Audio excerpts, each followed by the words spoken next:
A raise? You should be grateful we even keep you. Victor laughed, his voice bouncing off the conference room walls.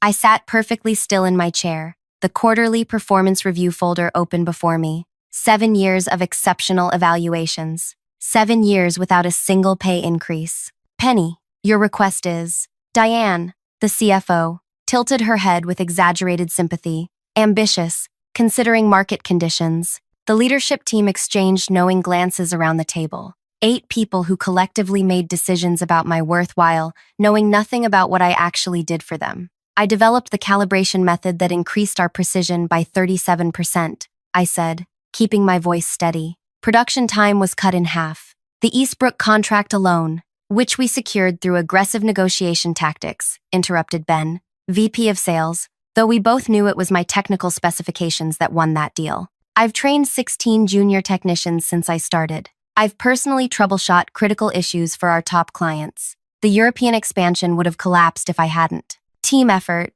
Victor cut in, drumming his fingers on the polished surface. Everyone pulls their weight here, Penny. My salary hasn't changed since I was hired. I'm only asking to align with current industry standards. Victor leaned back, exchanging amused glances with the others. Industry standards are for average contributors. If you want extraordinary compensation, show us extraordinary results. My chest tightened. The calibration breakthrough I'd pioneered had generated millions. Last quarter's report, which I wasn't supposed to have seen, attributed a 28% profit increase directly to proprietary technical innovations. The numbers speak for themselves, I said, sliding the market research across the table. Engineers with my qualifications and output are compensated at least 30% higher. Victor didn't even glance at my carefully prepared documents. He simply pushed them back. A raise? You should be grateful we even keep you, the VP laughed during my review. The whole leadership team nodded in agreement. I stood up, placed an envelope on the table, and said, "Thank you for your time." 3 days later, when they opened it and saw where I was going, their panic calls began flooding my phone. If you're still with me, you understand what it feels like when your worth is dismissed by people who profit from your brilliance. Hit that like button if you've ever been undervalued, and subscribe to hear how this story unfolds. Because what happens next changed an entire industry. My name is Penelope Wright, Penny to most, and until 3 weeks ago, I was the lead calibration engineer at Midwest Manufacturing Specialists. Not that you'd know it from my title, which remained Technical Specialist 2 despite my responsibilities expanding year after year. I grew up taking apart every device in our house, much to my parents' dismay. By 12, I could reassemble a vacuum cleaner with improved suction. At 16, I modified my high school's equipment to achieve measurements their budget couldn't afford. My engineering professors in college called me Precision Penny, a nickname that followed me into my professional life. When I joined Midwest, I was grateful for the opportunity. The company manufactured industrial equipment for sectors ranging from aerospace to medical technology. My starting salary seemed reasonable for a recent graduate, and the promise of growth kept me motivated through long hours and demanding projects. The calibration breakthrough came during my second year. For months, I'd noticed inconsistencies in our testing apparatus, tiny variations that others dismissed as acceptable margin. But in precision manufacturing, those margins represented the difference between excellence and adequacy. I spent weekends experimenting with alternative methods, using my own equipment purchased piece by piece from my modest salary. The solution came to me at 3 in the morning, a hybrid approach that integrated digital measurements with mechanical fine-tuning in a sequence nobody had tried before.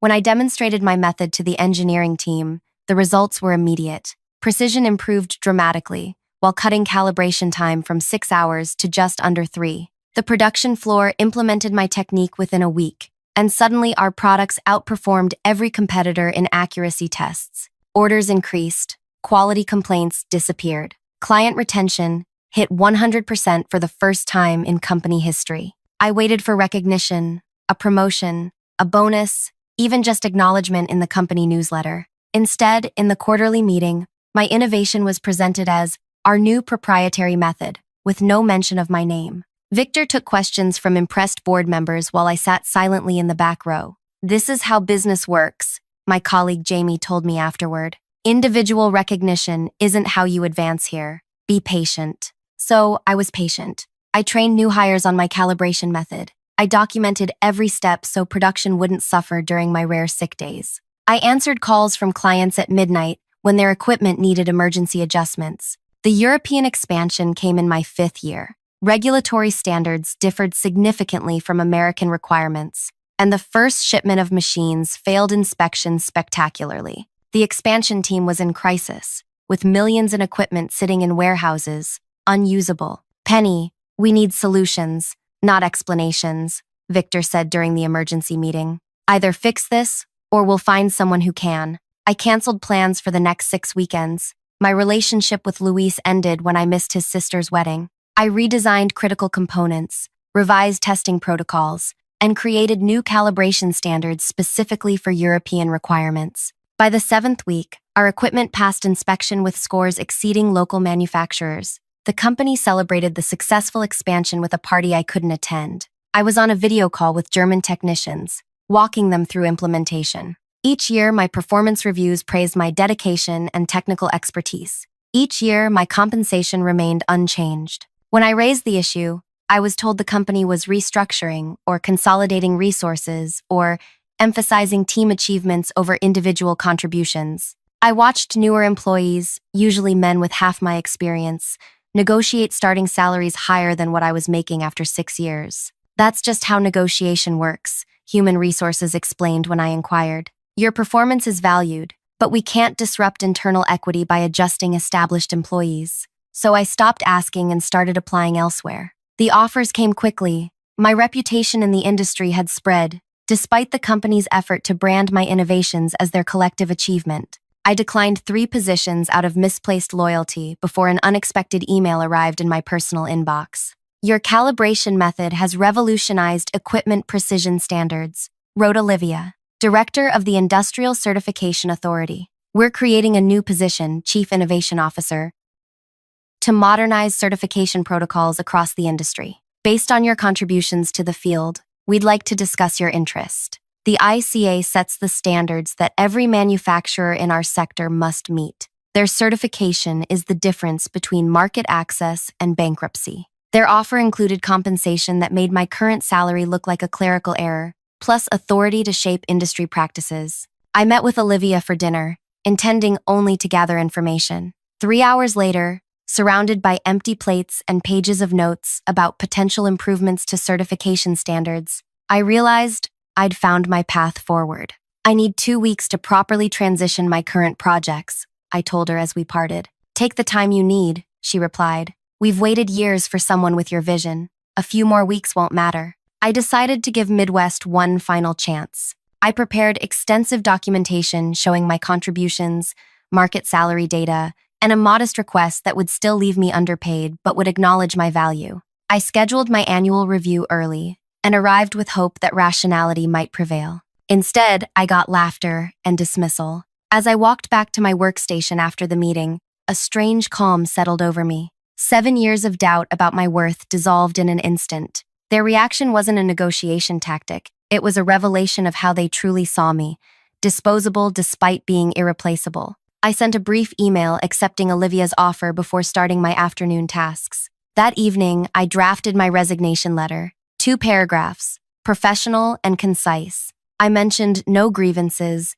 made no accusations. I simply stated that I would be departing in 2 weeks to pursue another opportunity and would ensure all my projects were properly transitioned. I slipped the letter into an envelope and placed it in my bag for tomorrow. My phone lit up with a text from Jamie. "How'd the review go?" I stared at the screen for a long moment before replying, "Exactly as expected." The next morning, I arrived at work as usual. I greeted security, prepared my workstation, and began addressing urgent client requests. At precisely 9:30, I walked to the conference room where the leadership team was having their daily briefing. I knocked once and entered. 8 pairs of eyes turned to me with mild surprise. "Penny, we're in the middle of something," Victor said, annoyed at the interruption. I approached the table silently and placed the envelope in the center. "Thank you for your time," I said, and walked out, closing the door behind me. The envelope remained unopened for 3 days. I continued working, documenting processes, and training colleagues on aspects of my role that only I understood.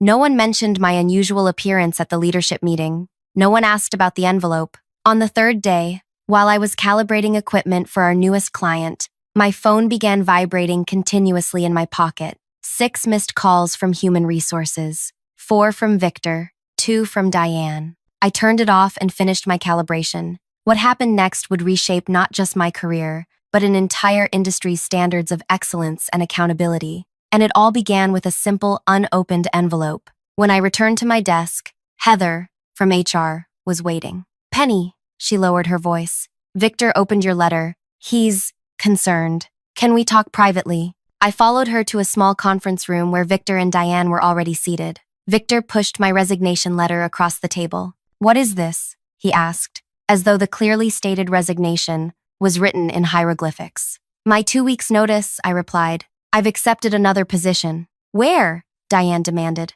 "I'd prefer not to discuss that until I begin my new role." Victor leaned forward, his demeanor transformed from yesterday's mockery to today's desperation. "Penny, we may have been hasty during your review. Let's revisit your compensation request." "The leadership team was having a difficult day," Heather added. "We value your contributions tremendously." "I appreciate that," I said, "but I've already accepted another offer." "Whatever they're paying, we'll match it," Diane said. I thought about 7 years of denied requests, of watching less qualified colleagues advance while I remained stationary, of weekend work and midnight troubleshooting, of innovations attributed to the company rather than to me. "This isn't about money," I said, though partly it was. "It's about finding the right opportunity for my career growth." "We can create a new position," Victor offered, "Senior Technical Specialist, with a team reporting to you." "Thank you, but my decision is final." They continued with escalating offers, as though negotiating with a hostage taker.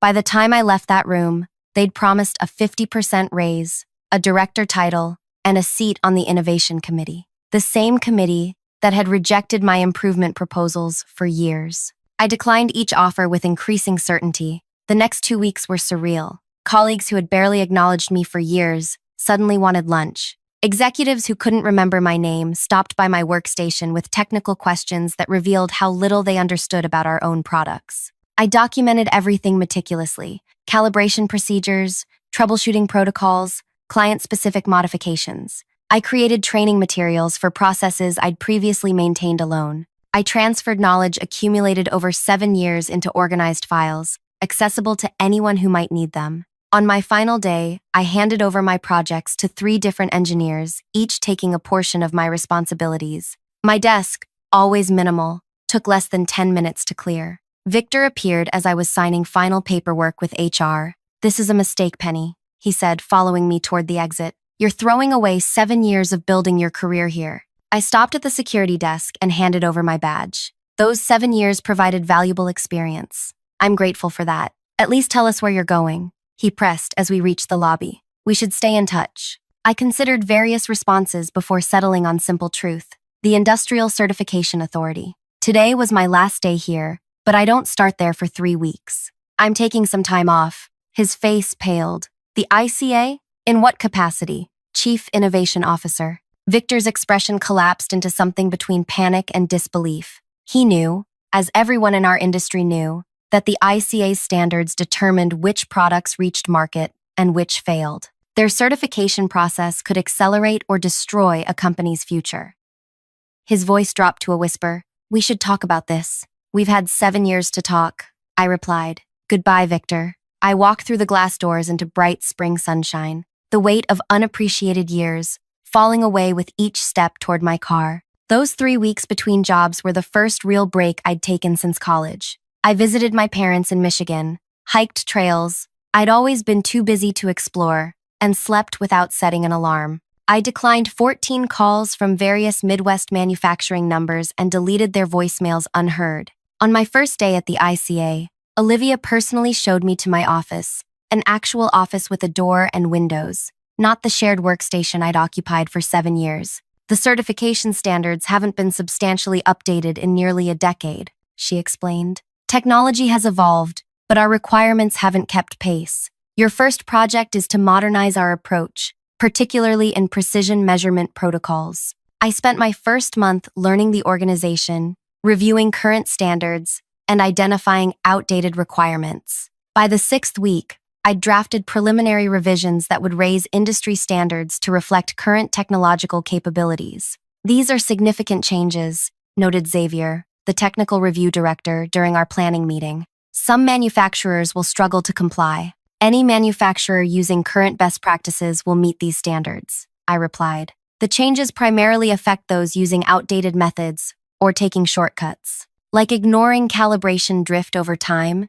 Xavier asked. Exactly like that, I said, thinking of how Midwest routinely extended recalibration intervals to save costs, a practice I'd repeatedly flagged as potentially dangerous. The standards revision process took 3 months of meticulous work, peer review, and industry consultation. Throughout, I maintained strict professional ethics, never targeting specific manufacturers or creating requirements that only benefited certain companies. The new standards simply reflected what was truly possible with modern technology, precision levels I had personally achieved years earlier. When the updated standards were published, my phone rang within hours. Penny, it's Jamie from Midwest. Have you seen what the ICA just released? I wrote what the ICA just released, I replied. These precision requirements, the calibration schedules, they're impossible. They're not impossible. I implemented similar standards at Midwest 3 years ago, but they were never formally adopted because of cost concerns. Silence stretched across the line before Jamie spoke again.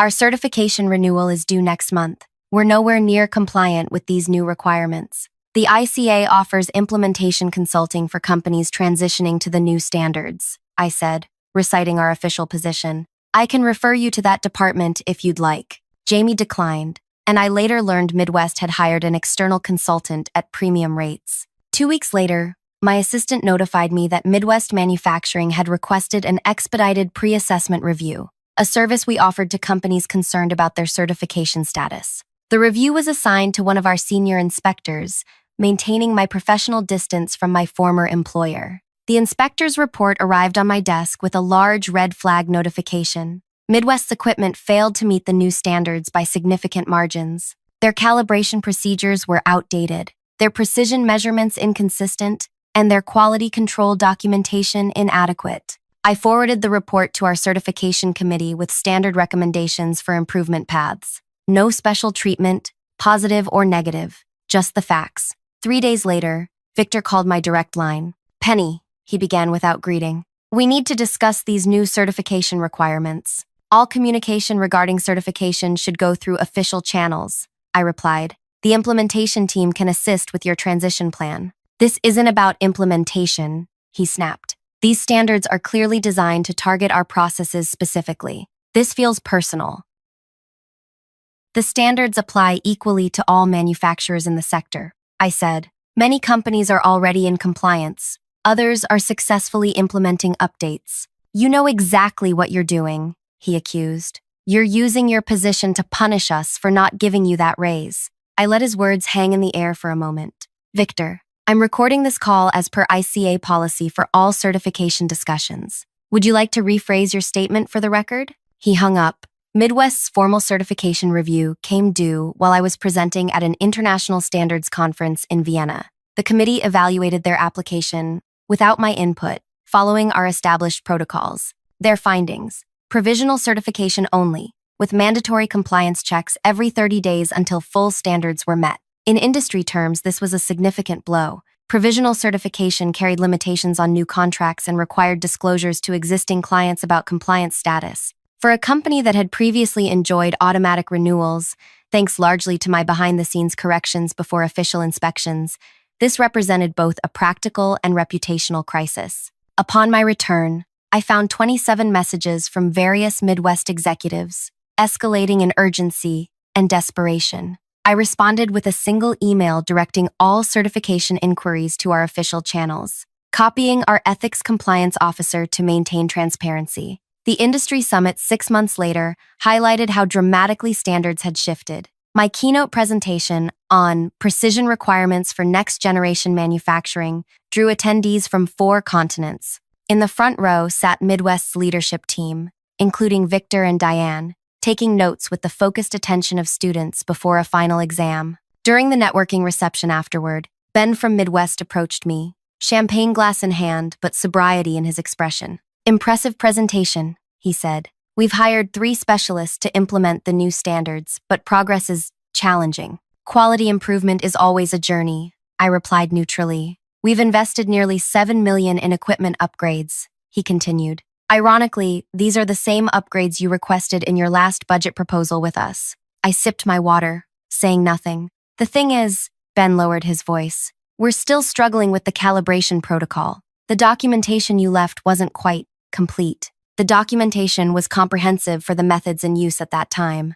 I corrected him. The new standards require different approaches, which you pioneered, he noted. Look, Victor wants to meet with you, privately, to discuss consulting opportunities. I maintained my professional smile. ICA staff are prohibited from private consulting with entities we certify. That would represent a conflict of interest. He's prepared to make it worth your while, Ben pressed. That would be illegal, I stated firmly. And this conversation is becoming inappropriate. As I turned to leave, he grabbed my arm. You don't understand. Without full certification by quarter's end, we lose the Eastbrook contract. That's 30% of our annual revenue. I gently removed his hand. Then I suggest you focus your energy on meeting the standards rather than circumventing them. As I walked away, Diane intercepted me near the exhibition hall entrance. Penny, she began with artificial warmth. You look wonderful. This new position clearly agrees with you. Thank you, I replied.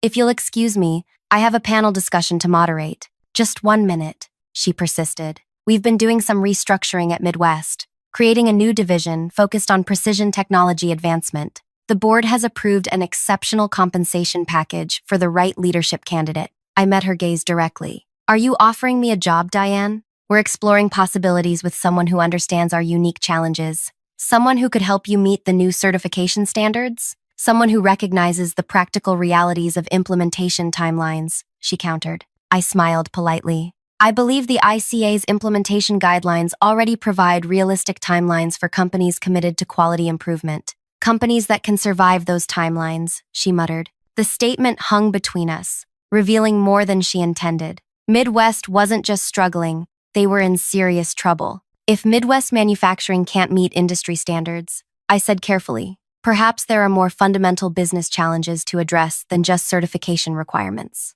Her pleasant facade cracked slightly. You know exactly what you're doing to us. Applying the same standards to all manufacturers that I apply to myself? I suggested. Yes, I do know exactly what I'm doing. As I walked away, Victor appeared from a side hallway, moving to intercept me. His usual confident stride had diminished to something almost tentative. His face showed the strain of months fighting against the inevitable. 2 minutes, he said, stepping into my path. That's all I ask. Against my better judgment, I paused. We made a terrible mistake, he admitted, lowering his voice. Would you consider consulting for us? Name your price. I studied the man who had laughed at my request for fair compensation after years of dedication, who had taken credit for my innovations while denying me advancement, who now stood before me not as a powerful executive, but as someone desperate for salvation. I'm afraid I'm quite grateful for my current position, I replied, echoing his dismissive words from our last performance review.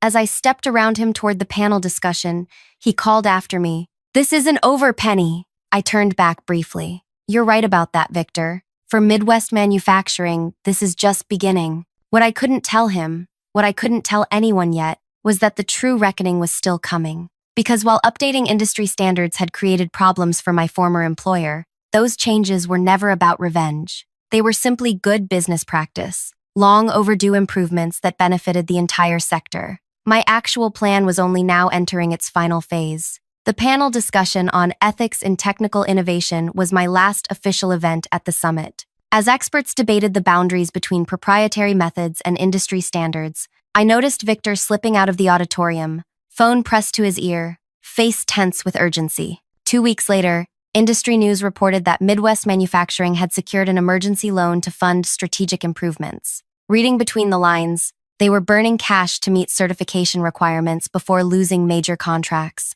Back at ICA headquarters, my team had begun the second phase of our standards modernization, transparent attribution protocols. This new framework would require companies to properly credit technical innovations to their original developers, both to recognize individual contributions and to create clear chains of intellectual ownership. The patent system already does this, argued one board member during our proposal review. Patents are expensive, time-consuming, and often impractical for process innovations, I explained. Many breakthrough methods are developed by employees who lack resources to patent their work independently, while companies claim these innovations as proprietary without acknowledging creators. After 3 hours of debate, the board approved the initiative with one significant modification. It would be implemented as a voluntary certification enhancement for the first year, becoming mandatory in the second. Companies need time to adjust their documentation practices, the board chair explained. This gives them a transition period while still rewarding early adopters. Perfect. The voluntary phase would serve my purposes even better than a mandatory rollout. That evening, I received an unexpected visitor at my office as I was preparing to leave. Penny, got a minute? Jamie stood in my doorway, looking uncomfortable in formal attire instead of the casual clothes we'd worn at Midwest. Jamie, what are you doing here? I interviewed with your implementation team this morning, she said. They offered me a position starting next month. I gestured to a chair. Congratulations, but why would you leave Midwest? You've been there longer than I was. Jamie's expression darkened. Things have changed since you left. They brought in consultants who blame everyone but leadership for the certification problems. 3 senior engineers were let go last week for failure to maintain technical standards. That's not surprising, I said, but disappointing. There's more, Jamie continued, leaning forward. They've been going through your old files, claiming you deliberately sabotaged documentation before leaving. Victor told the board you orchestrated the new standards specifically to damage Midwest. I smiled slightly. And yet, they've offered me jobs and consulting contracts repeatedly since I left. Desperation makes people inconsistent, she shrugged. But listen, I'm not here just about the job. I thought you should know they're developing a formal complaint against you and the ICA, alleging conflict of interest in the standards development process. My smile widened. Are they really? Jamie studied my expression. You don't seem concerned. Because I've done nothing wrong, I replied. Every step in our standards development was documented, peer-reviewed, and approved through proper channels. My personal history with Midwest was disclosed and properly managed. They're saying you had access to proprietary information that you're now using against them. The certification standards contain nothing proprietary to Midwest, I said. They reflect industry best practices that dozens of manufacturers already implement successfully. Jamie nodded slowly. That's what I figured, but they're desperate. The Eastbrook contract is hanging by a thread, and 3 other major clients are reviewing their options. As Jamie left for her orientation meeting, I considered the implications. A formal complaint would be inconvenient but ultimately beneficial to my plan. It would trigger exactly the type of scrutiny I'd been carefully preparing for. The next morning, I received a formal notice that Midwest Manufacturing had indeed filed a complaint with the ICA's Ethics Committee and the Industry Oversight Board. They alleged that I had weaponized inside knowledge and manipulated certification requirements to target specific operational methods used by Midwest. I forwarded the complaint to our legal team with a brief note. Proceeding as anticipated. Please implement Protocol 37. Protocol 37 was our standard response to certification challenges. A. Comprehensive review of all documentation related to standards development, including every draft, comment, and revision. It was typically a 3-week process that produced hundreds of pages of evidence supporting our methodologies. For the next month, I continued my regular duties while the ethics investigation proceeded. I made no public comments about Midwest, maintained strict professional boundaries, and focused on our new attribution framework. 3 manufacturing leaders approached me about early adoption of the attribution standards, eager to position themselves as ethical innovators. I worked closely with their teams to implement the voluntary certification, establishing processes that would later become industry models. 6 weeks after filing their complaint, Midwest requested an urgent meeting with the ICA board. As Chief Innovation Officer, I was invited but recused myself due to the ongoing ethics investigation. Instead, I prepared a detailed brief for the board and watched the proceedings via closed circuit from my office. Victor led Midwest's presentation, flanked by their legal team and 2 external consultants. Gone was the desperate man from the summit. Today, he projected confident indignation. The new standards are technically sound, he conceded, but their implementation timeline is punitive and appears targeted at specific manufacturers, including Midwest. We believe this represents a conflict of interest related to Miss Wright's previous employment. The board chair responded with practice neutrality. The Ethics Committee has completed its investigation of your allegations. Their findings have been distributed to all parties. Victor accepted the thick folder handed to him, but continued without opening it. Furthermore, we've discovered evidence that Miss Wright deliberately withheld critical calibration documentation before her departure, making compliance unnecessarily difficult. This was a serious accusation, one that could damage my professional reputation if it gained traction. The board chair glanced at the Ethics Committee representative, who nodded and stood. Actually, that specific allegation was anticipated and investigated thoroughly. Page 47 of our report addresses documentation protocols at Midwest Manufacturing during Miss Wright's tenure. Victor flipped to the page, his expression shifting from confidence to confusion as he read. As you can see, the committee representative continued, Miss Wright maintained exceptional documentation standards. Her departure materials included 2,347 pages of technical documentation, 126 training videos, and detailed transition notes for each project. We've compared this to industry benchmarks and found it exceeds standard practices by approximately 340%. This doesn't align with our internal assessment, Victor argued. Critical calibration sequences were missing from the documentation. If I may, interjected Xavier, our technical director. The committee investigated this specific claim by reviewing the documentation package Miss Wright provided upon departure. We found the calibration sequences fully documented in Section 12.3, with cross-references to implementation guides in appendices E through G. Victor conferred hurriedly with his team. I watched his face flush as someone showed him something on a tablet. It appears, he said finally, that some documentation may have been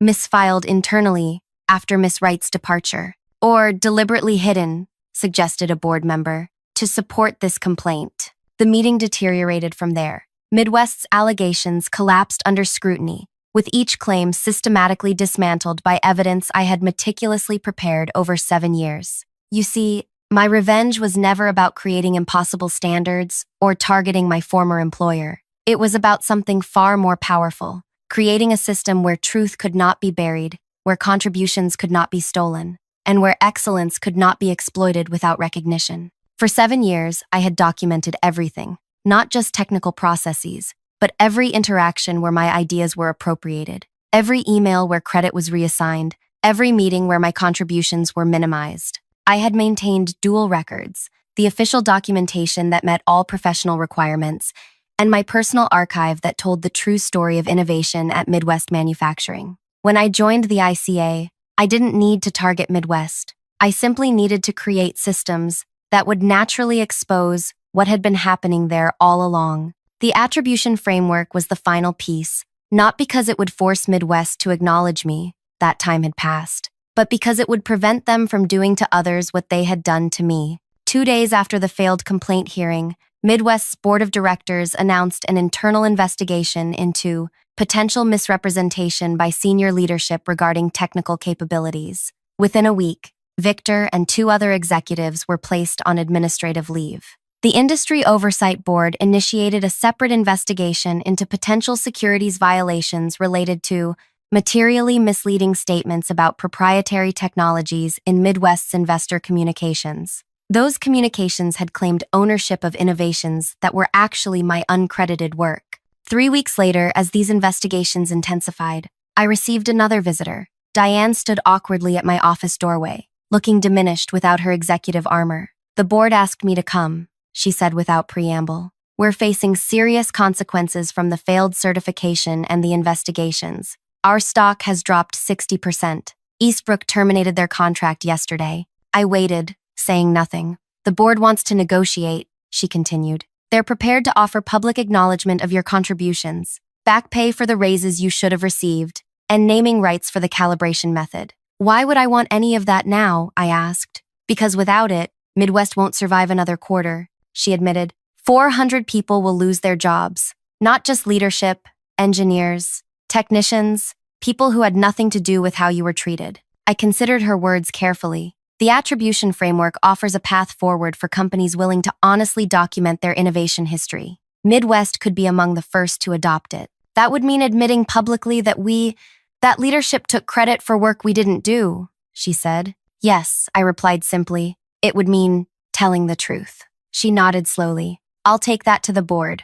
But Penny, was this your plan all along? From the moment you placed that envelope on the table? I met her gaze directly. My plan was to create an industry where innovation is properly attributed and excellence is properly valued. What's happening to Midwest is simply the natural consequence of years of decisions made by its leadership. The following month, Midwest Manufacturing became the fourth company to adopt the attribution framework. Their implementation included a public reconciliation of innovation credits, acknowledging 26 engineers whose contributions had previously been attributed to proprietary company methods. My name led the list, with 17 distinct innovations spanning 7 years. Victor and 3 other executives resigned. The new CEO, promoted from engineering management, introduced a transparent compensation structure tied directly to innovation contributions. Jamie withdrew her ICA employment application and returned to Midwest to lead their attribution compliance team. 6 months later, Midwest received full certification under the new standards. Their stock price had stabilized, and while the Eastbrook contract was gone forever, new clients attracted by their ethical transformation had filled much of the gap. At the next industry summit, I presented the final version of the attribution framework, now adopted by over 60% of certified manufacturers. As I concluded my presentation, I noticed a familiar face in the back row, Luis, my ex-boyfriend, now working for a competing certification body. Any questions? I asked the audience. Luis raised his hand. How do you respond to critics who say this framework primarily benefits individual innovators at the expense of corporate investment? I smiled. Innovation without attribution is appropriation. Companies that understand this attract the best talent, produce the best products, and ultimately deliver the best returns to investors. This isn't about individuals versus corporations. It's about creating an ecosystem where excellence is recognized, rewarded, and therefore replicated. As the audience applauded, I thought about that envelope I'd placed on the conference table a year earlier. The revenge wasn't in leaving Midwest. It wasn't even in exposing their practices. The true revenge was in creating a world where what happened to me couldn't happen to anyone else. If this story resonated with you, take a moment to like and subscribe. Have you ever had your contributions overlooked or appropriated? Share your experience in the comments below. Remember, recognition may be delayed, but excellence leaves evidence that eventually tells its own story.